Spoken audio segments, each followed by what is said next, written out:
Daddy साहेब, सत्याला निर्दोष मुक्त करण्यासाठी ते दोघांनाही आईला सगळ्यांसमोर घेऊन यावं लागेल आणि तेव्हाच आपण आईला ताब्यात घेऊ शकतो.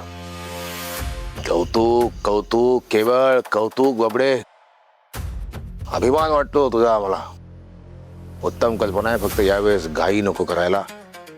जरा सबुरीनं शांतपणे करू सगळं. त्या मंजिरी वाघवाल्याने आणि सत्याने मानिनीला बाहेर आणलं की मग बघू. वा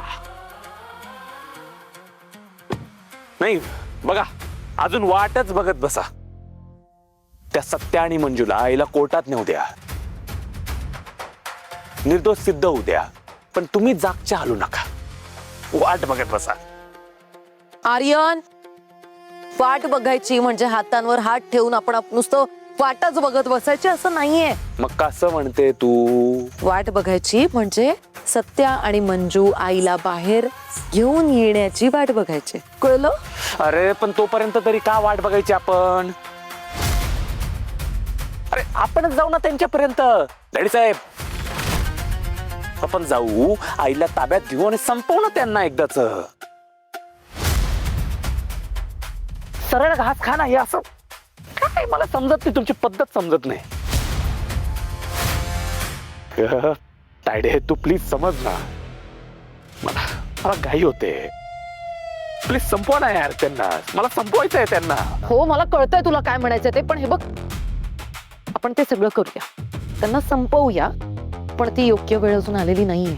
आणि ही तुमची योग्य वेळ कधी येणार आहे? ती आपल्याला आणावी लागणार. योग्य वेळ अशी सहज नाही येणार. आता आपल्यालाच घड्याळाचे काटे फिरवावे लागतील. काय चाललंय, काय डोक्यात काय प्लॅन आहे? म्हणजे डॅडी साहेब, आतापर्यंत तुम्ही, मी, आर्यन, आपण तिघही आपापल्या पद्धतीने सत्य आणि मंजूशी लढत होतो. पण आता इथून पुढे आपण तसं नाही करायचं. इथून पुढे आपण तिघांनी एकत्र मिळून काम करायचं. मी जो प्लॅन सांगेन तोच आपण सगळ्यांनी एक्झिक्यूट करायचा. आर्यन, प्लीज.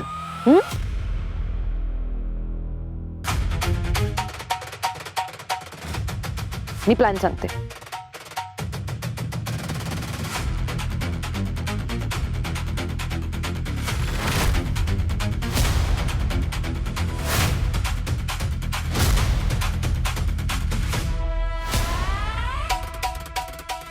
वा, कौतुक कौतुक केवळ कौतुक. अतिशय उत्तम प्लॅन आहे.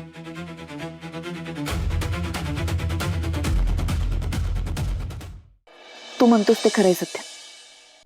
कारण तात्यासाहेब जेव्हा एखादा प्लॅन करतात त्यामागे एकच कारण नसतं. सगळ्या गोष्टी डोक्यात ठेवून ते प्लॅन करतात. काही करून मानिनी मॅडमला सेफ ठेवावं लागणार आहे. सत्य, एक काम कर, बलमाला फोन कर आणि त्यांची व्यवस्थित काळजी घ्यायला सांग. कारण तो आर्यन पण परत आलाय आता. होय, तुम्ही टेन्शन घेऊ नका. मी बलमाला फोन करून सांगतो की मानिनी मॅडमनं साताऱ्याच्या बाहेर कुठेतरी नेऊन ठेव म्हणून.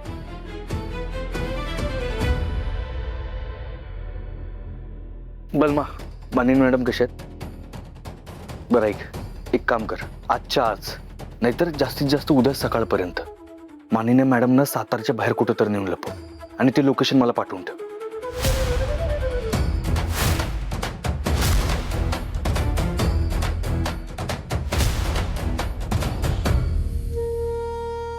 काय झालं वाघमारे? सत्या, इथं असं लिहिलंय की तात्यासाहेबांच्या घराला आग लागली तेव्हा मानिनी मॅडम आणि त्यांची 2 मुलं मारली गेली. पण मानिनी मॅडम तर जिवंत आहेत आणि आर्यन त्यांचा मुलगा आहे. मग तात्यासाहेबांचं दुसरं मूल कुठे आहे?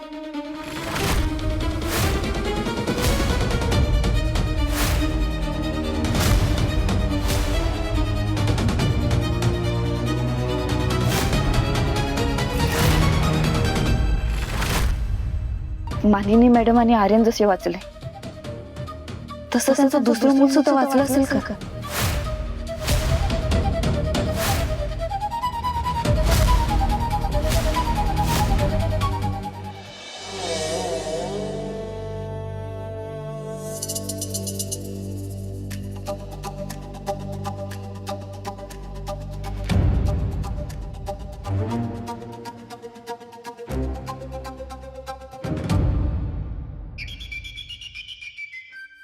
काय करू ह्या नेबेडचं? आता नुसती झोप उडाली माझी. पुन्हा तर माझं जगणंच हराम करून टाकल ही. पुन्हा एकदा ह्या घरकुशीला घराच्या बाहेर काढायला काय करता येईल?